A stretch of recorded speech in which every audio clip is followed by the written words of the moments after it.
지금까지 살펴본 민수기서 말씀에는 시내산에서 모세가 하나님의 말씀을 받은 후 이제는 하나님이 아브라함과 맺은 그 언약대로 그들을 하나님의 백성과 민족으로 훈련시키고 이스라엘 백성에게 이제 그것을 알려주신 이후에 이스라엘 백성들 가운데 하나님의 백성의 군대가 될 일반 지파를 계수하고 또 레위 지파와 그들의 숫자와 그들이 지켜야 하는 규례들을 점검하고 그들이 이제 하나님의 명령하신 약속의 땅으로 또 약속의 땅으로 가기 위한 준비와 규례를 하나님께서 모세와 아론을 통해 그들에게 전달하심을 살펴보았습니다.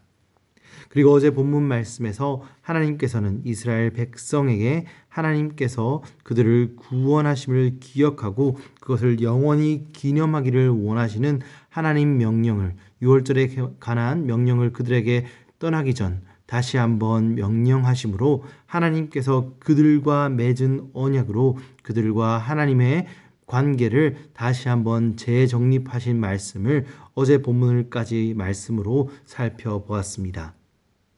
오늘 본문 말씀에서는 하나님께서 언약으로 그 백성 삼은 이스라엘 백성들을 어떻게 보호하시고 인도하시는지에 대해 보여주십니다.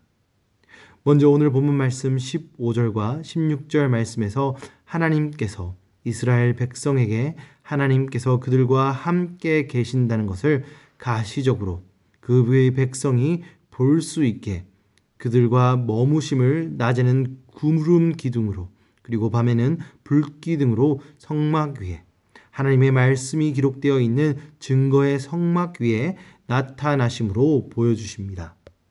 그리고 하나님께서는 이스라엘 자손들에게 구름이 성막에서 떠오를 때 이스라엘 백성들이 행군하게 하시고 또 그 구름이 멈추는 곳에 그들을 진치게 하심으로 그들의 행군과 여정을 직접적으로 인도하신 것입니다. 그리고 그 머무는 기간과 상관없이 그 구름이 움직이는 것을 기준으로 두고 이스라엘 백성들의 행군과 진치는 것이 결정되었고 이스라엘 백성이 그 말씀에 순종하였음을 오늘 본문을 통해 보여주고 있습니다. 오늘 이 불기둥과 구름기둥은 하나님의 인도하심과 하나님께서 그의 백성을 어떻게 인도하시는지 우리에게 보여줍니다. 첫 번째로 하나님께서는 그의 백성들에게 하나님의 인도하심을 분명하게 그리고 쉽게 알아보게 보여주십니다.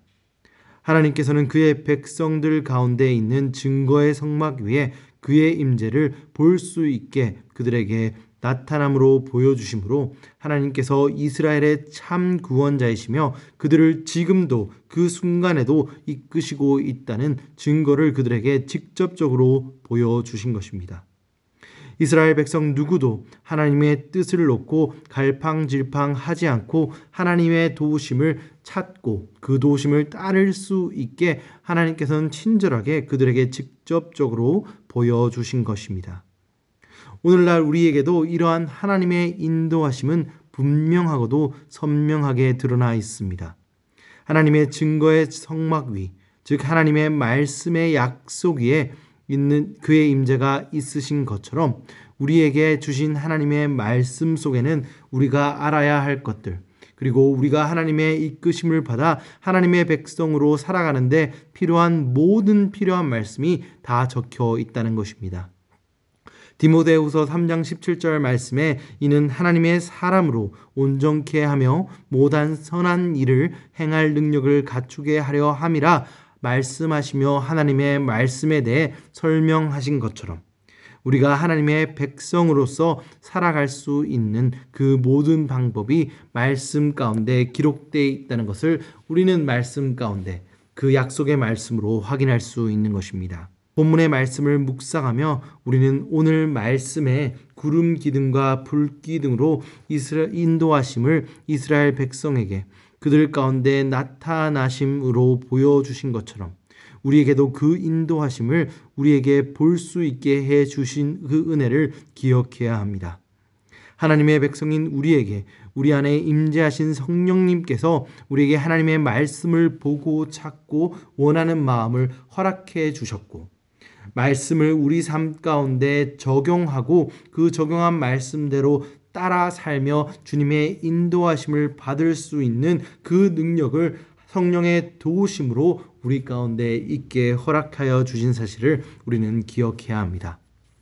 우리가 이러한 하나님의 인도하심을 기억해야 하는 이유는 하나님의 백성으로 살아가며 하나님의 사명을 이루어내는 것은 우리 힘으로 절대 이루어낼 수 없는 일이기 때문입니다.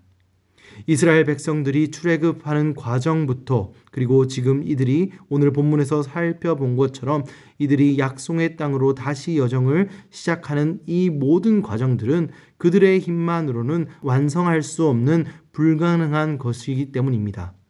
그들이 만나는 뜨거운 태양과 광야의 고단한 여정처럼 우리 삶 속에서 만나는 환락과 고난 그리고 사단의 계략들은 우리 힘으로는 절대 이겨낼 수 없는 것들입니다.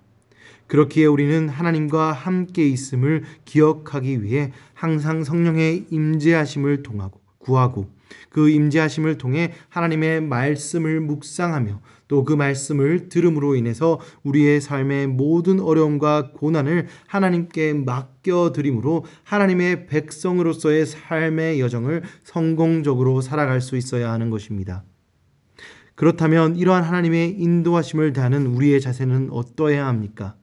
우리는 성령을 통해 우리에게 보여주시는 하나님의 인도하심에 온전한 순종으로 반응해야 합니다. 오늘 19절 말씀부터 보여주고 있는 이스라엘의 백성의 여정의 모습은 철저하게 하나님의 인도하심에 순종하는 모습을 보여줍니다. 성막 위에 구름이 짧게 머물거나 길게는 1년 넘게 머문다고 하여서 그들은 조바심을 내거나 혹여 자신의 판단과 생각대로 움직이는 것이 아닌 자신의 판단과 걱정과 생각을 철저하게 배제한 채 언제 구름이 떠올라 움직임에 따라서 그들의 여정을 결정했음을 오늘 말씀은 보여주고 있습니다. 이들의 순종은 절대 쉬운 일이 아니었습니다. 아니, 눈에 보이는 불기둥과 구름기둥을 따라하는 것이 무슨 어려움이 있어 라고 생각할 수도 있지만 우리가 가진 기도의 제목이 하루만 늦게 응답되어도 우리의 삶이 답답하고 힘든 마음에 주님께 불평불만이 가득한 우리의 경험들을 생각해 보면 이들이 하루빨리 들어가고 싶은 적과 꿀이 흐르는 약속의 땅으로 들어가는 일이 하루 이틀 1년까지도 한 장소에서만 머물며 늦추어질 때 이들의 마음이 얼마나 답답하였는지 혹은 내가 약속의 땅에 들어가지 못함을 염려하고 걱정하는 마음이 이들의 순종을 쉽게 하지 않았을 것임을 우리는 짐작해 볼 수 있습니다. 사랑하는 성도 여러분, 오늘 말씀을 묵상하시며 하나님께서 어떻게 이스라엘 백성을 인도하시고 보호하여 주셨고 이스라엘 백성이 그 말씀에 어떻게 순종하였음을 살펴보았습니다. 이 말씀을 묵상하시며 우리의 뜻과 우리의 생각을 주님에 맡겨드리고 하나님의 인도하심과 도우심을 경험할 수 있는 모든 성도님들이 되시길 주님의 이름으로 축원드립니다.